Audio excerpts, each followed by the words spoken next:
We're now live. Wow. Hello, everybody. So happy to introduce Mairi Chong, who's going to start us off with an introduction to herself and her books. Hi, everyone. Thanks for joining us. So I'm Mairi Chong, and I write crime fiction with an unhealthy dose of medicine. And I have signed with Bloodhound Books for a 7-book deal, and the first 2 have already come out, in fact, in January and February of this year. And in fact, Bloodhound are releasing a book every month. So it's quite a hectic schedule. So the series is really based around a protagonist called Dr. Kathy Morland, who is a fragile general practitioner who has really been suffering from burnout and has recently been diagnosed with bipolar disorder. And in the first book, Death by Appointment, um, she travels to the fictional coastal hamlet in Scotland called Carnarvon to recuperate, really, having just been diagnosed. And in fact, her first scene is in when she's actually admitted to a psychiatric hospital with acute kind of hypomania, I suppose you would say. And so she travels to Carnarvon, and the idea is to rest and recuperate, and her dream is to go back to working as a doctor. But while she's there, a tragedy occurs, and the whole village assume that it's a suicide at the local beauty spot called Devil's Leap. And Kathy finds out that exactly 30 years ago to the very day, there was another tragedy, and a young mother leapt from Devil's Leap carrying her newborn child. And she obviously realizes there's a connection, and that's what kind of sets her off on this path of investigating things. And the books follow really mysteries after mystery after that. And the second book, Murder Malpractice, is more based in her practice when she does return to work. So that's kind of the idea behind the series anyway. Lovely. Before we get into that, I've moved locations to where I normally do my author chats because it's blowing a ridiculously loud Oh, gale. yeah. Is it like that where you are? Do you know what? We had Storm Corey a couple of weeks ago, and it flattened so many beautiful trees, and I've got horses. It flattened one of my field shelters completely. So it was like, I think it was gusts of like 90 mile an hour, 100 mile an hour where we were. So that was really bad. We seem to be far enough north because I'm kind of just near Aberdeen. We're just missing the edge of this. So I think you guys are getting it much worse. So I really sympathize. It's horrible. Yeah. So is it blowing a hoolie with you then? It very much is. Yeah, it really is. It's a bit wild. So I didn't Are think. you under the stairs then, Caroline, or where are you? Well, so normally I do them in the loft, Oh my God. um, but you can hear everything up Yeah, there. So I've just moved one floor down. right, okay. So you're safe. There's no chance of trees falling on you. You're in a safe space. I live in the middle of a city. There's not really any trees. It's Do you know fine. the big danger though is power cuts, because we had our power. We are quite remote. Like we're really remote actually. I live right in the middle of the countryside, and when there's power cuts, we always are the first to go out. And yeah, we the last couple of storms we've had power cuts, so we've kind of topped up on torches and candles and things. And it's you realize how much you rely on electricity. As soon as it goes out, everyone starts panicking and running around. Oh my God, my phone's run out of charge, and especially the teenage son gets in a real panic about that. Sam says it's blowing a hoolie, and then some in Manchester. It is here, Sam, as well. Gosh. But she's also safe from trees. Good, excellent. I'm glad to hear it. Stay away from any falling branches and so on. Yeah. You've got hellos from Sam, Donna, Leslie, and Valerie here. Oh, hi everyone. Apparently, even down in Bedfordshire, it's crazy. Oh. And Valerie wants to know if the weather influences your writing. Ooh, It's that's an interesting one. Do you know, actually, I wouldn't say the weather, but living in Scotland, I really feel so blessed. I mean, all Scottish people like I truly believe we all think we live in the best places, don't we? But and Scottish people are really patriotic, I think. No, I think Scotland is a really good place to plot murders because it's got that kind of brooding atmosphere, and there's so many folklores around Scotland and so many kind of mysteries and tales that people tell, you know. So I would say less the weather, but definitely the setting for sure. And in fact, I said to you, I live in the middle of nowhere. In fact, where I was born and I grew up was right on the very coast. So Carnarvon in Death by Appointment is really kind of half based on the village I grew up and kind of a mix of that and a mix of a place where I actually nearly bought a house. So although it is a fictional village, it felt really real to me when I was, you know, writing it. And I found the kind of the descriptive stuff of the cliff tops and everything, it kind of came quite easily because I'd been the person climbing up and down those cliffs when I was a little girl, you know. So yeah, great setting for a murder, I reckon. No. You sound like it. So you said that there's a healthy dose of medicine in your book, and you studied medicine. What drew you into that As a career? Mm. No one in my family really had been doctors. My dad's was a lecturer in biochemistry. My mum's an artist, and why did I become a doctor? I was really good at science, to be honest, and I worked in a nursing home to you know, as a job when I was a teenager, and I kind of half thought about going down the line of nursing, and my teachers really dissuaded me, to be honest. I think I would have made quite a nice nurse, but my teachers were saying your grades are too good to do nursing, become a doctor. So I became a doctor. And you know, Casualty. God, this is a terrible thing to say live on Facebook, but Mhm. there was a really good looking doctor when I was a kid watching Casualty when I was growing up, when I was maybe like 15, 16. And I kind of thought, wow, that's the job I need to do, maybe because I'll meet a handsome doctor. And hey, it worked out. I did meet a handsome doctor, but I had to do a medical degree to do it. Yeah. So, We're going very similar. I worked at a nursing home oh, when I did was you really? younger. Yeah, and good at science. So why And didn't you science become a doctor teacher. then? You should. That's the route you No, should have taken, well, no, Austin. clearly not. I instead of watching Casualty, watched Jurassic Park and chose to study genetics. Do you know, isn't it funny how things like that really influence your life? And it will be the smallest thing will actually set you on that trajectory. In fact, I had a few other girls who in my class at school had decided they were going to do medicine, and you know that was a big bit of it as well, and just the teachers talking positively about medicine and things. And in fact, you know, it couldn't have been a better career choice because you know, interested in stories. Like I've always been a big reader, and the whole of medicine, particularly general practice, is about listening to stories, particularly the psychiatric side of it. When you have got enough time to sit and do a full, you know, psychiatric consultation, you know, you're able to really listen to some fascinating stories, and everyone's got an amazing background. You know, without question, every single person's got a story to tell about why they are who they are. So if you just give them a chance to speak, quite often you don't have time in a kind of 10-minute GP um, appointment. But from the psychiatric side of things, I really enjoyed that part of it. And A&E as well. You know, when you're trained to be a GP, obviously you have to go through all the different specialties, and A&E and psychiatry in particular were really rewarding ones for me because they were, you know, you had such a varied number of patients coming through, and with everyone had an interesting. Particularly, imagine A&E. If they have had an accident, there's going to be a story behind it, and it's maybe it's just I'm nosy, but yeah. And I think I'm quite a caring person, so it was, you know, hopefully that was also a reason I became a doctor. We got a bit of a nerdy bunch watching because Valerie used to be a nurse. Hey. Leslie is saying that she likes the inclusion in the books of a couple of words that must be used in Scotland. She forgot what they are, but she had to use a dictionary on That's occasion.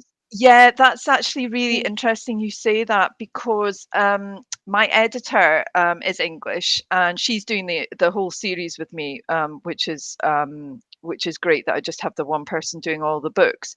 And quite a few times she'll flag up certain words and say, yes, definitely keep it in. I had to look it up, but it sounds really, I'm assuming it's Scottish and it means she's done the same. She's looked it up. It gives it that authentic kind of feel. And the same with the medical kind of jargon. I try not to put too much in, but I also appreciate people, don't want to be babied, and I don't want to give them full explanations of everything. And I think those medical scenes, people have said to me they come across particularly well. So if there's like a resuscitation or something, and I try and put something like that into every book. So I'll either try and put a kind of a medical emergency resuscitation kind of scene just to make it interesting, so that you can see exactly how it is from a clinician's point of view, and I think that works well. Um, and yeah, I think when I'm writing them, I feel kind of a little bit excited when I'm writing them, and I feel quite shaky even when I'm writing the resuscitation, because I've lived those. It's real emotion for me when I'm actually writing it. I've done those resuscitations, and they've either gone well or they haven't, and you'll find that in the books as well. But yeah, the Scottish language, I hope people don't mind it. But yeah, it's out in Scotland, so and the sentence structure as well isn't maybe conventional in speech for some of the characters as well, just because of the kind of the Scottish way of talking. Leslie also said that she wanted to be a vet because she read the James Herriot books. Oh my goodness, yes. Do you know, All Creatures Great and Small? I'm exactly the same actually, Leslie, because that was another thing I did think about, but I'm such an animal lover. I just couldn't have done it. I love them too much that I wouldn't be detached enough to do it. Vet medicine is really hard. You have to be so smart to do that. Wow. Yeah. And all the on calls and the farm animals that like I say, I've got horses, and I'm always in awe of the vets that come out and sometimes when things go wrong with horses, they go really wrong, and you have to phone them like in the middle of the night or something if the horse colics or something. And yeah, it's a hard life for yeah, a big animal vet for sure. That was never an option for me. No. No, Leslie said it wasn't an option for her. She hadn't taken the right subjects, but No, tough life. see, I think I like some animals, but I don't think I'd want to touch all of them. Oh, that's very true. I'm not a mass. Oh, I'm gonna maybe alienate myself a little bit by saying this. I'm not a massive fan of dogs. I'm really into cats and horses, but yeah, not so much dogs. Mm, and I'm not that fond of birds either. So if someone came in with a budgie or something, no, I don't think I would. The cats bring in lots of horrible things, so I have to deal with things in various states whenever they come in, and birds are always the worst. So yeah, no. Vet medicine, very difficult. Valerie wants to know how much of you is in Kathy Morland. Oh, Valerie. There's Yeah, I would. Do you questions. know? Obviously, she's a doctor. She's a GP, and she's got bipolar disorder, and so have I.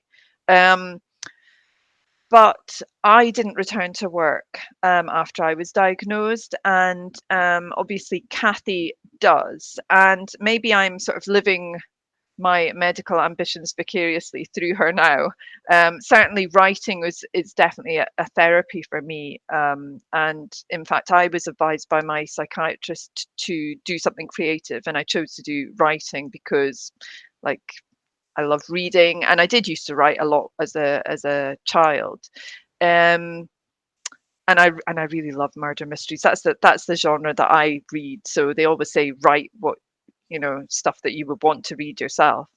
Um, but there is, but I haven't solved any murders, Valerie, and And I've also not been addicted to opiates, and I've not stolen from my practice. So there's and I've also not been admitted to a psychiatric hospital, thank God.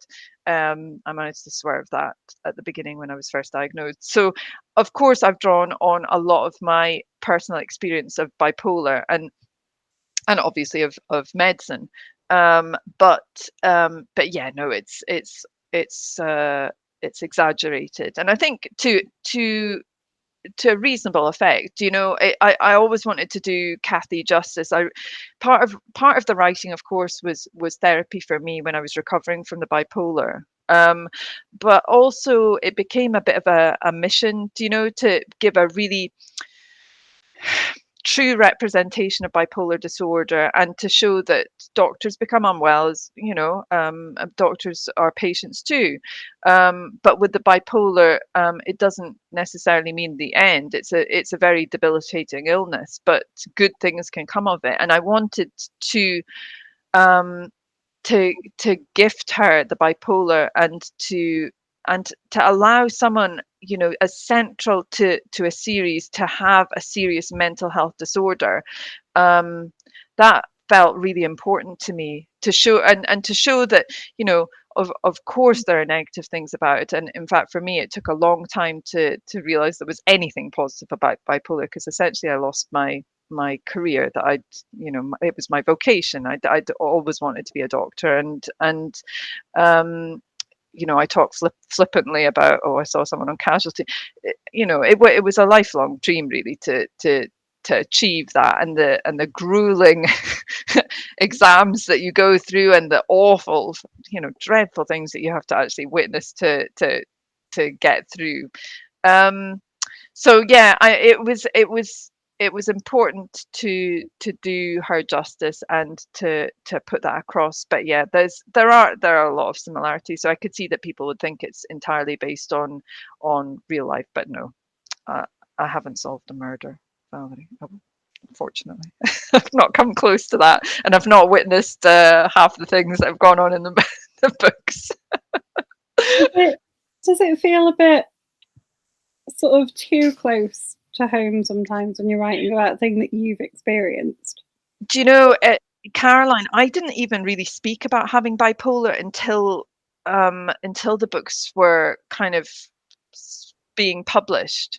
And it was really quite difficult for me to even talk about it. And a lot of my friends actually didn't know I was bipolar, because um, after stopping medicine and retiring from general practice, I'm quite a recluse, to be honest. And if I'm unwell, I go to ground, and I just don't contact anyone until I feel better. So yeah, I mean, it was quite a big leap to even decide to publish at all. And did kind of swither a little bit about doing so, because I was afraid that it was too close. But I also say that, do you know, it's not as if I am writing anything biographical. And Kathy's almost like a veil between, me and the reality, I suppose, of what I've seen. So it's almost like it's an extra kind of veil between the truth, and fiction. And I think I feel a lot safer writing through Kathy than writing kind of autobiographical stuff. And in fact, I have written quite a bit about bipolar since the books were published, and sort of kind of factual stuff, and explanatory stuff about how it feels to have bipolar personally. Those kind of articles I actually find a lot more difficult to write, because yeah, it's me kind of bearing myself a little bit more than writing a story. And that's more difficult, I would say, but important as well to do, because like I say, once I decided to do this, I couldn't kind of do it half-heartedly. I wanted to sort of come out shouting and whooping, and kind of doing something positive, and in fact, I have had a couple of people with serious mental health issues, kind of come back to me privately, message me and or email me and say that they'd read the first book, and it was a relief, in fact, to see representation of serious mental illness done not in a kind of exaggerated, caricatured way, in a more realistic way, and also that the central character has the illness and that they will be followed through. It's not like I've made someone mad and they're the killer. And I personally, I find that slightly distasteful when that's used as an excuse. So they had schizophrenia, so they ended up being the murderer. That doesn't appeal to me at all. So yeah, no. It depends how you view it, and in truth, on some days it is too much for me, and I need to shut down social media. I think that's part of being an author as well. I'm quite introverted, and I'd rather be sitting quietly writing and not having to interact too much, but and tell people about myself. But people are interested, and as I say, it's part of the story. So no, I'm only too happy to talk about it. But yeah, it could be seen that way. But hopefully it's doing some good. No, I think it's a really brave thing to do, to share Oh, that kind of information, isn't it? But it's always up to the person how confident you are to share that kind of information with people.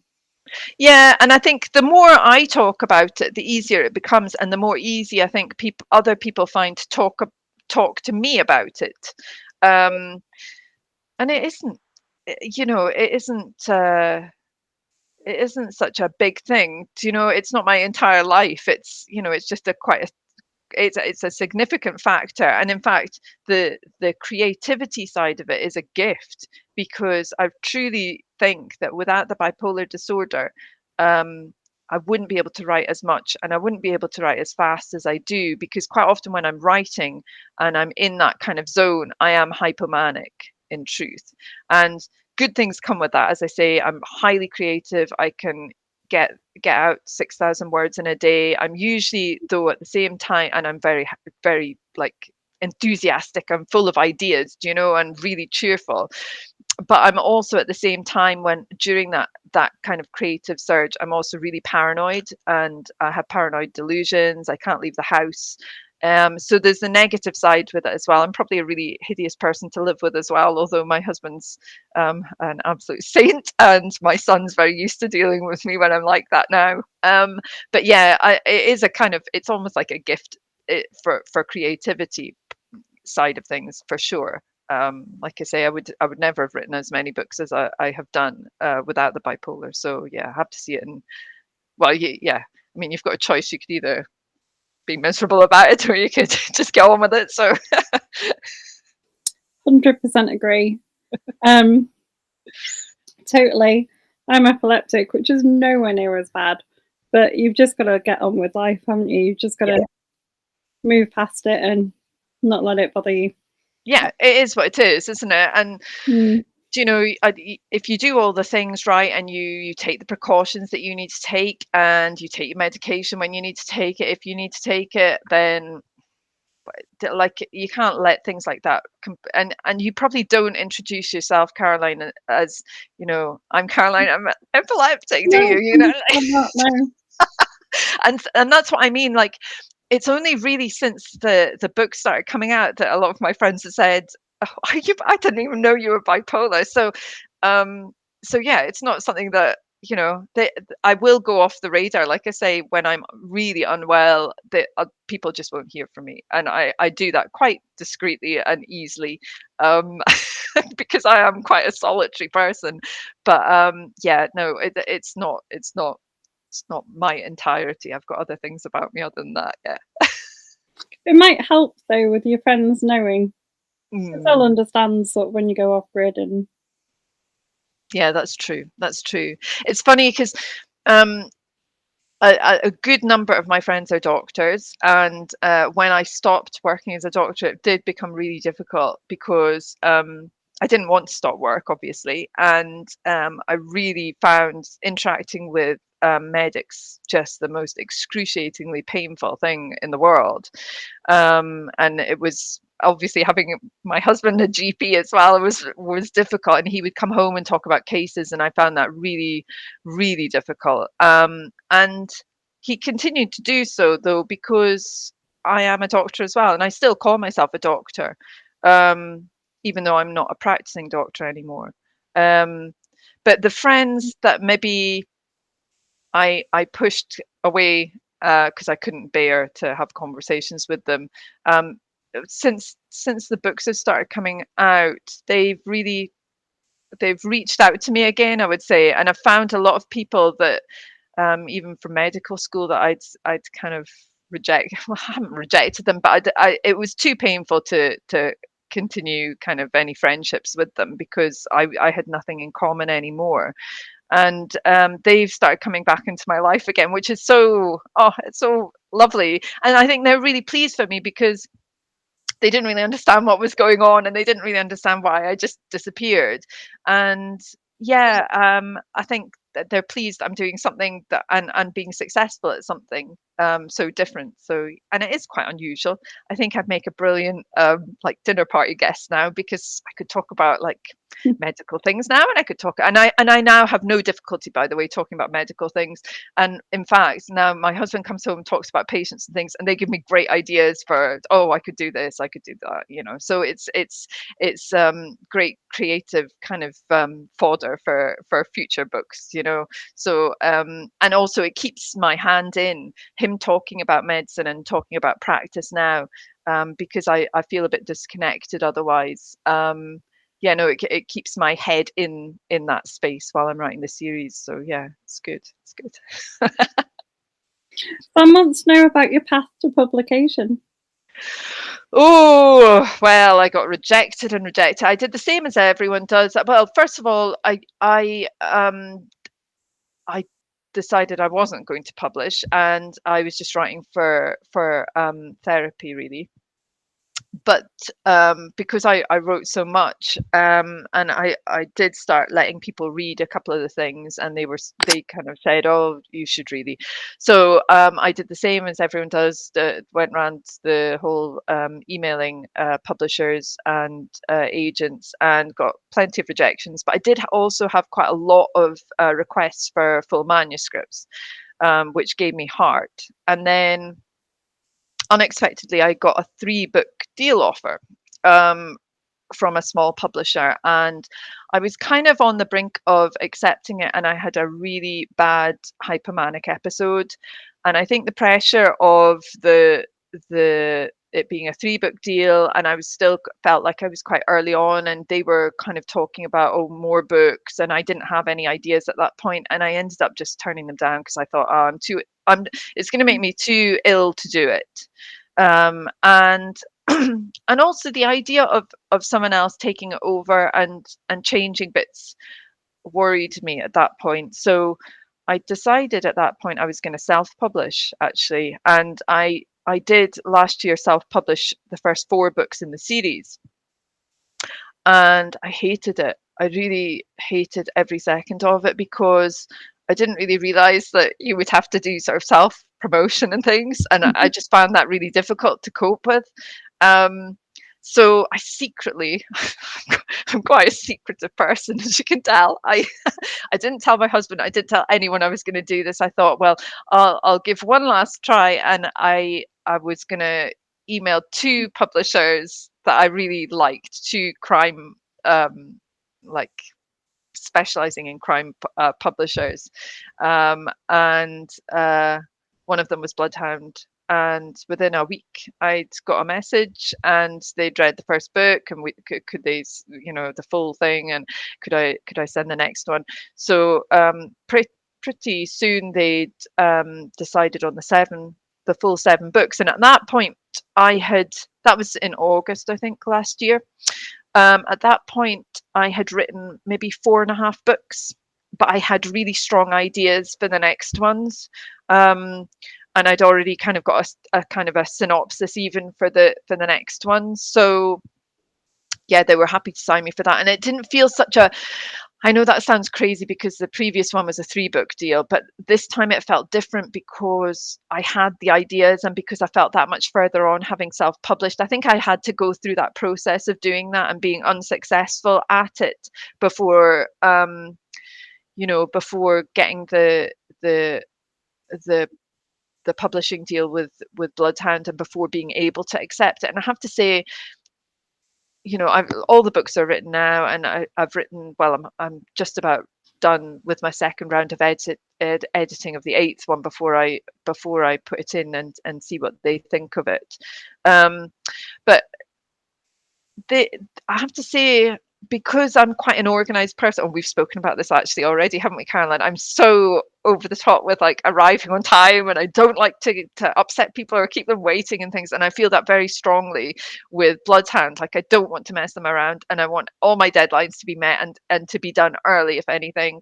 And yeah, so I think because I am that organized kind of person, I've managed to keep on top of the crazy schedule. Because if you think about, like, at the moment, oh gosh, I'm just trying to think, where would it be?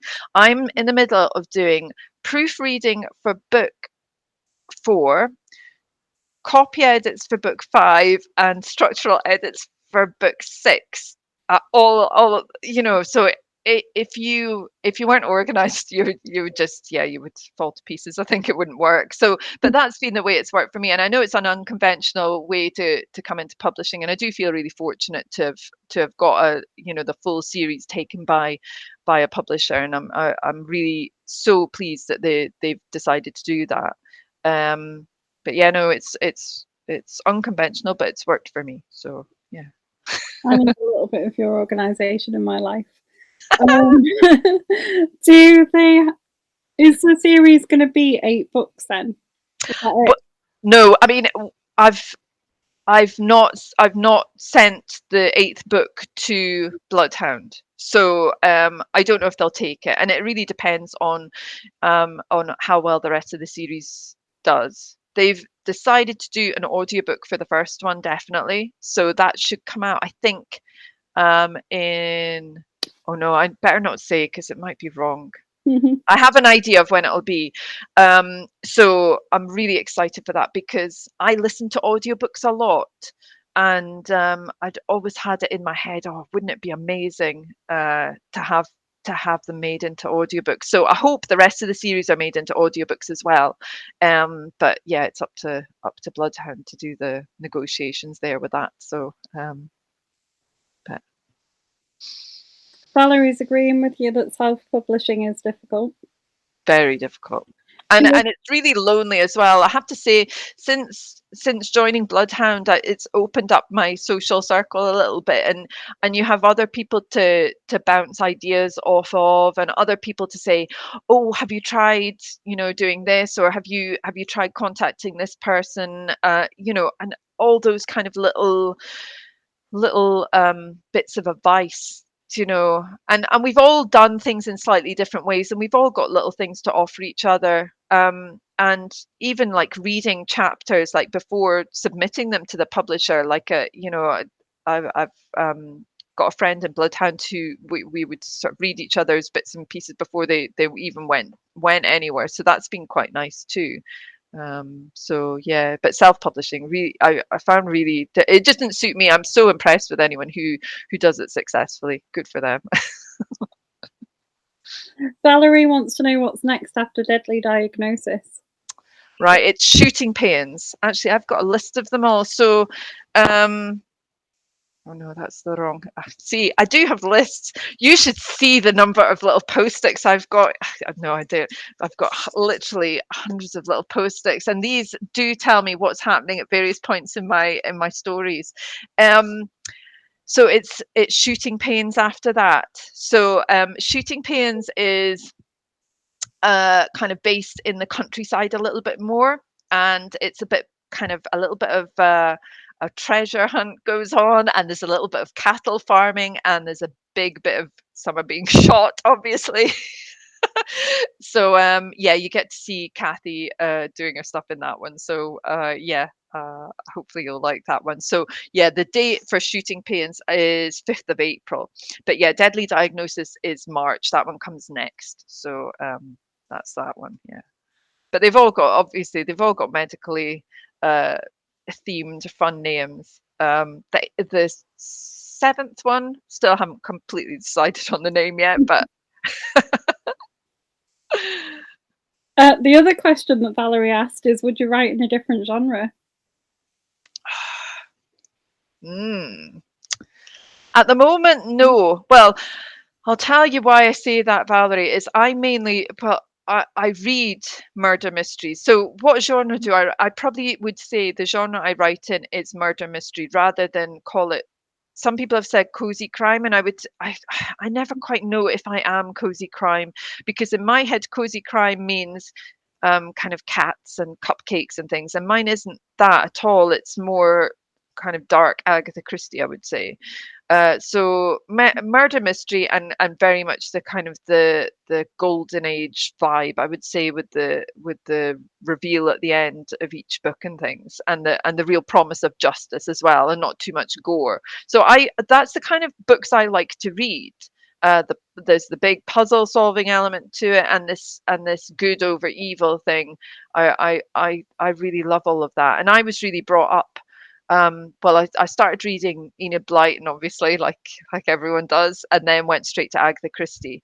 And after that, like Dorothy Sayers and Freeman Wills Crofts, and like those kind of amazing um, golden age kind of authors. And I haven't, to be fair, really moved on from that. That is genuinely the kind of books I like to read. So it's difficult to know where I would go. I'm definitely not a romance one, and you'll find in the Dr. Cathy books, I really swerve that big time, because I don't know how anyone can write a kind of a romance scene or a sex scene. I can't bring myself to do it. But also the other thing is I am quite restricted, Valerie, because I can't read, and therefore I will not write kind of anything too gory. So like gruesome psychological thrillers, I'm afraid I just can't read. Anything upsetting on the TV, any kind of animal abuse or child abuse or torture stuff in films, even James Bond. I can't watch a full James Bond film because I get so upset, because I really empathize with the characters. So I'm really quite limited as but yeah, maybe something a bit more dark, maybe something a bit more kind of dark, gothicy kind of, I don't know, ghosties, maybe a ghost story or something. I don't know. I do write a few short stories. So if you're signed up for my newsletter, I do like Christmas short stories and things like that for the newsletter, and I quite enjoy doing that just for fun. And I do a few sort of scholarly articles for journals and stuff too. I used to do quite a bit of kind of medical journal stuff when I was a doctor. So there's a wee bit of that in me as well. But yeah, I need to think about where I branch out, I I still feel like I do want to leave the medical side of things behind after this series, and I do want to branch out into something different. And I think for me, it's probably going to be something um, related to Scotland, and maybe a series set on an island. So my mum grew up on Iona, which is a tiny island off the west coast of Scotland, and it's only like a mile by a mile and a half or something like that. It's absolutely tiny. Anyway, when we were kids, every single summer holiday was spent on Iona, and you could imagine, like, we read all like the famous five, and we really thought, me and my brothers thought that we were like the famous three, and we were going to discover smugglers and treasure and all this kind of stuff. So that was really brilliant for our imagination. But Iona, I went back with my husband and son a couple of years ago, and it's a really, really magical, kind of eerie place. And I just feel there's something there that I would quite like to explore. So maybe a series set on an island similar to Iona, maybe. I don't know. That sounds good. Mm. Leslie wants to know how you cope with negative reviews of your books. It's a tough thing for new authors. Um, I just don't read them. Um, so I'm kind of a bit brutal with myself. Like I just don't open myself up to that because I am so sensitive, and I think it would really destroy.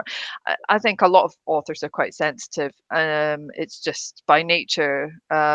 So I just if I did read and take them too seriously, I would stop writing. So I don't want to do that. So yeah, best not, just don't read them.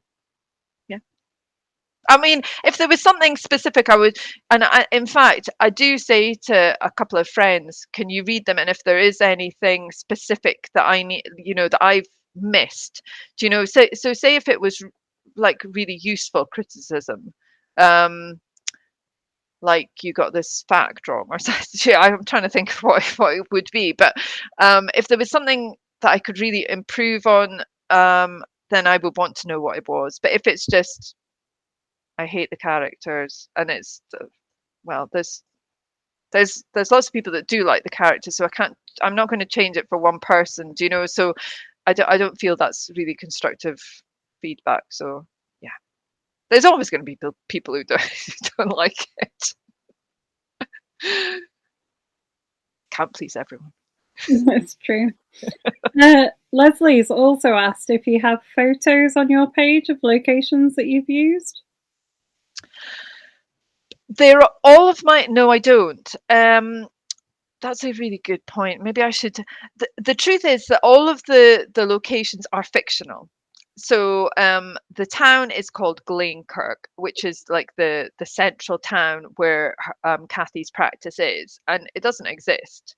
Um, and Carnarvon, which is the little village that she travels to on the northeast of Scotland, again, it doesn't exist.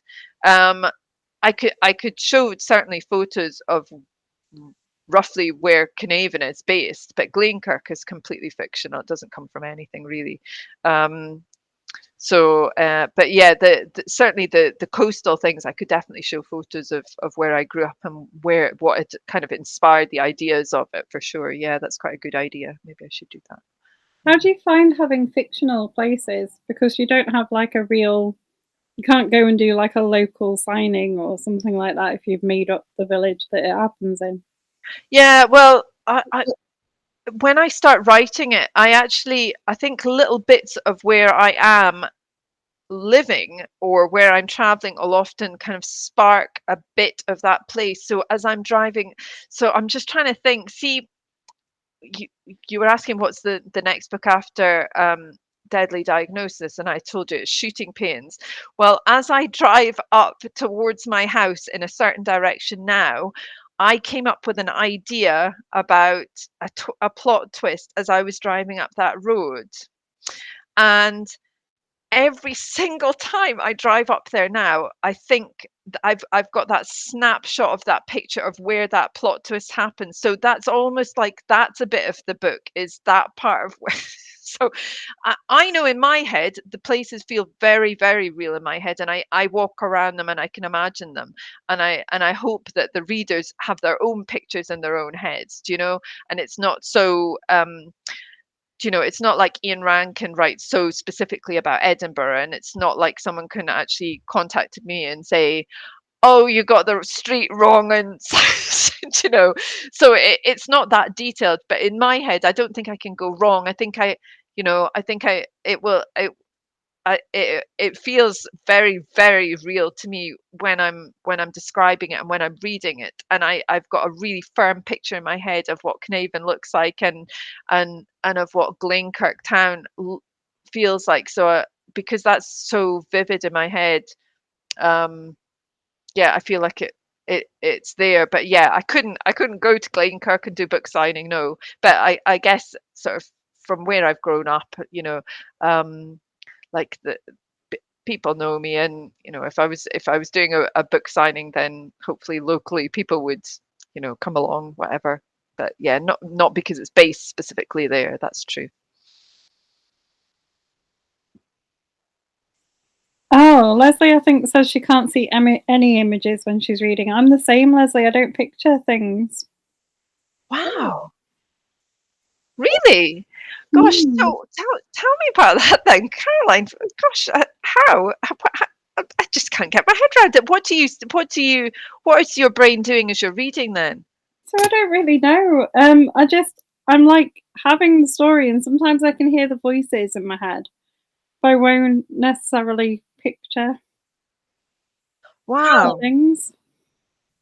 Isn't that interesting how I just assumed everyone did the same as me? Because I really feel like I'm actually physically there and I'm actually feeling that's what I mean about I can't read certain books because I actually feel the whole thing. Like I with my body I'm feeling it. So it's really like an all immersive experience. And quite often having read a book, I'm totally worn out or exhausted or something because I've lived it with them. That's how that's how deep I feel I'm getting into it. So that's really interesting. Wow. Donna says she's the same, no images. Donna, wow. Gosh. So tell me, would it be different if it was an audiobook? I don't do audiobooks. I'm not. Right, okay. I'm too fidgety. I can't sit still long enough.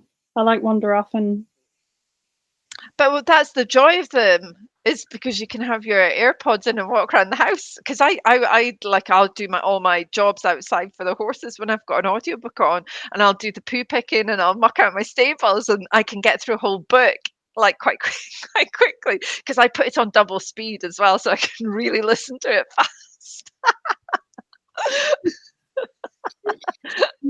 Gosh, it's funny how different we are. Do you know, that's never even occurred to me that people, when people are reading, they do it differently. Isn't it funny? it Wow. is. Donna's answered your question. She said the one audio back book she had was the same thing. She didn't get images. And Sam said she's with you. She gets totally immersed and has Yeah, loads of images. yeah, yeah, yeah. What are you like dreaming? Do you dream? Do you have like pictures when you're dreaming? She laughs. Yeah, very, very vivid dreams. Right. Okay. They're normally completely insane, but yeah, very. Wow. Okay. Let's not go any further. Oh, Caroline's got something to tell. What have you been dreaming about last night? Some wants to know if you got a dream book launch. Say that again. A dream book launch. Yeah, where would you go if you could have any book launch? I think I did it. Do you know, because I'm quite an introvert, Sam, I'm happiest in my own home. So that sounds so boring and sad, doesn't it? But that's the genuine truth. So like lots of people are saying, oh, because of lockdown, I didn't get to do this and I didn't get to do that. It suited me really well, really, really well because I got to homeschool and I love my son so much. I want to spend every second of the day with him, well, most of the time. And I really enjoyed homeschooling.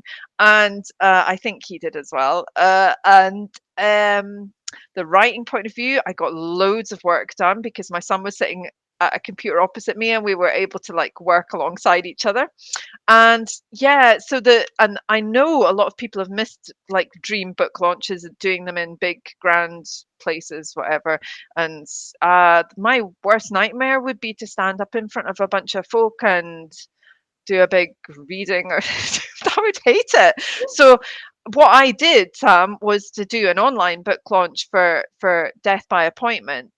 And my friend Karen kind of came online and did a little interview with me and I did a tiny reading and we had a little glass of champagne and that was it. It was absolutely perfect, and yeah, and I don't want to do any more launches. Thanks for the rest of the books because they're coming out every month. I would drive everyone mad if I was doing a launch every month, wouldn't I? So, like, I'd do a few Facebook posts and stuff just to say, "Hey guys, there's another book coming," but I don't want to annoy people. But yeah, I that's ideal, absolutely ideal for me is to be in my house.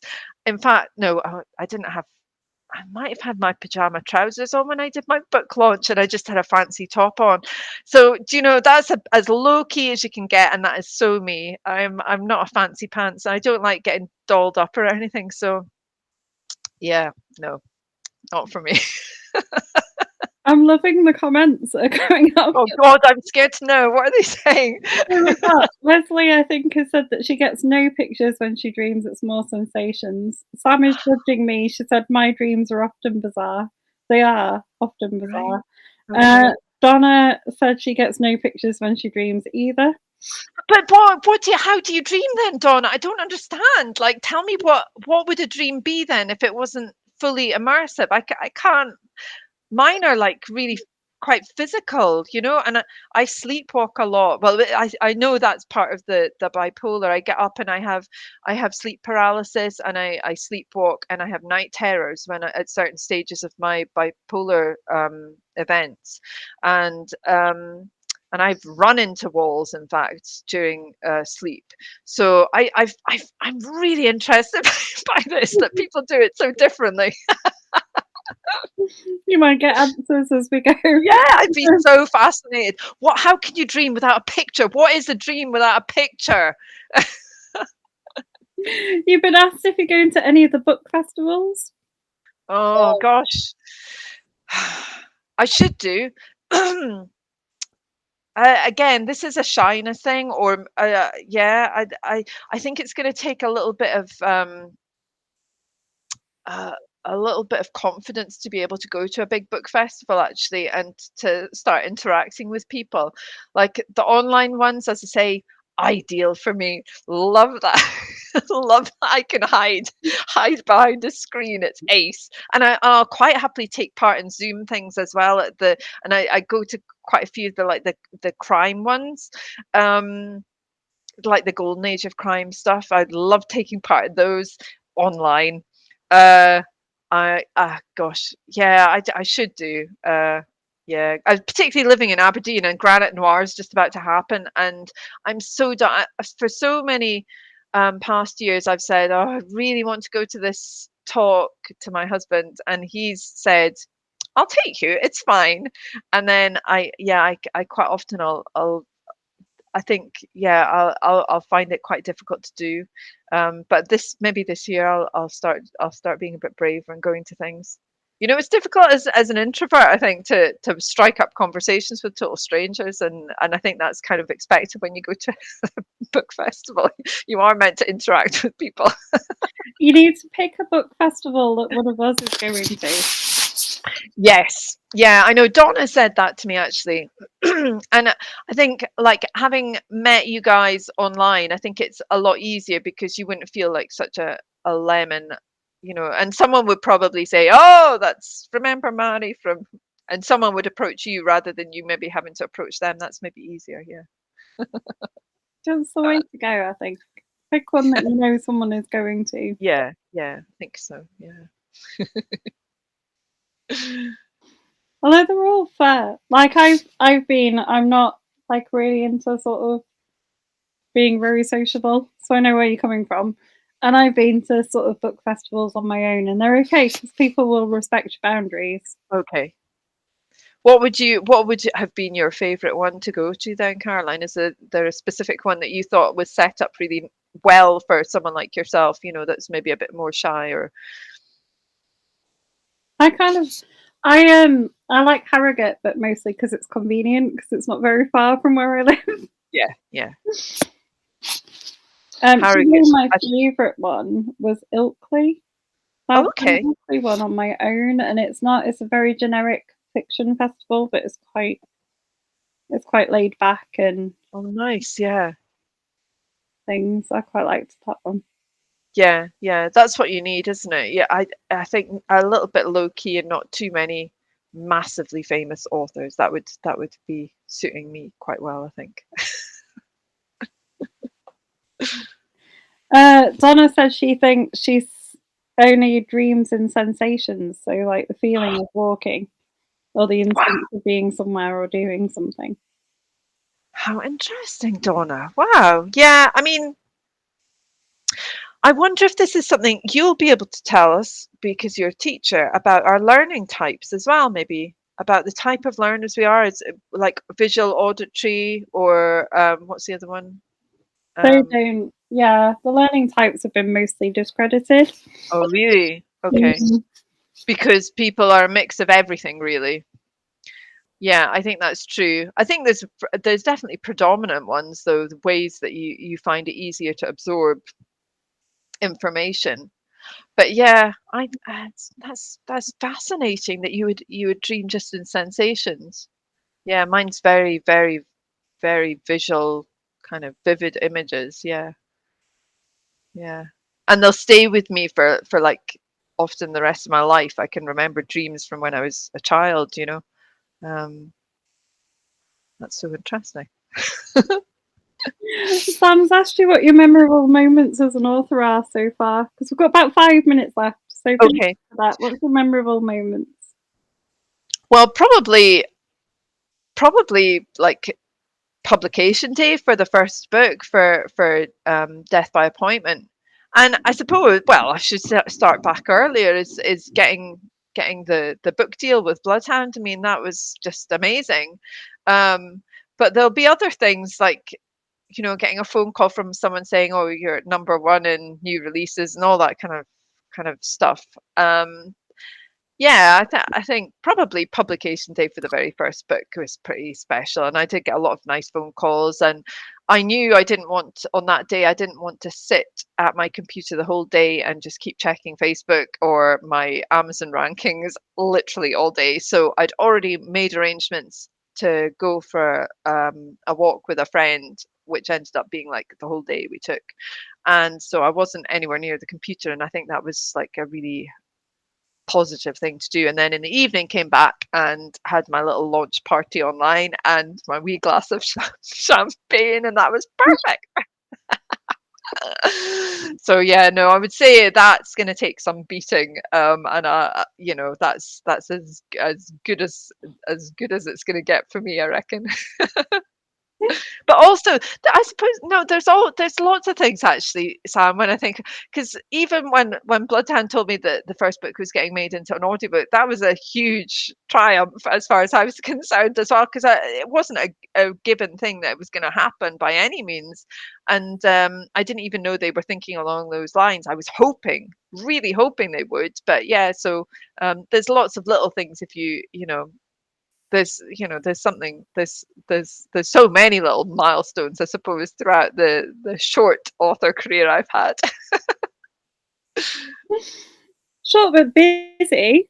Do you want Yeah, to very finish us busy. off with a reminder of your books? Show off some covers of them and things? Yeah, sure. So Death by Appointment is book one. The series you don't have to read in order by any means, but and all of the books could be read standalone. So Death by Appointment, first book, where Kathy goes to the little hamlet of Carnarvon to recover from bipolar and discovers a tragedy there. And book two out already as well, Murder and Malpractice. This is Kathy having gone back to work in her practice in Glenkirk, and there's a poisoner in her practice, and one of the doctors is found dead in his consulting room. And can Kathy work out what's going on?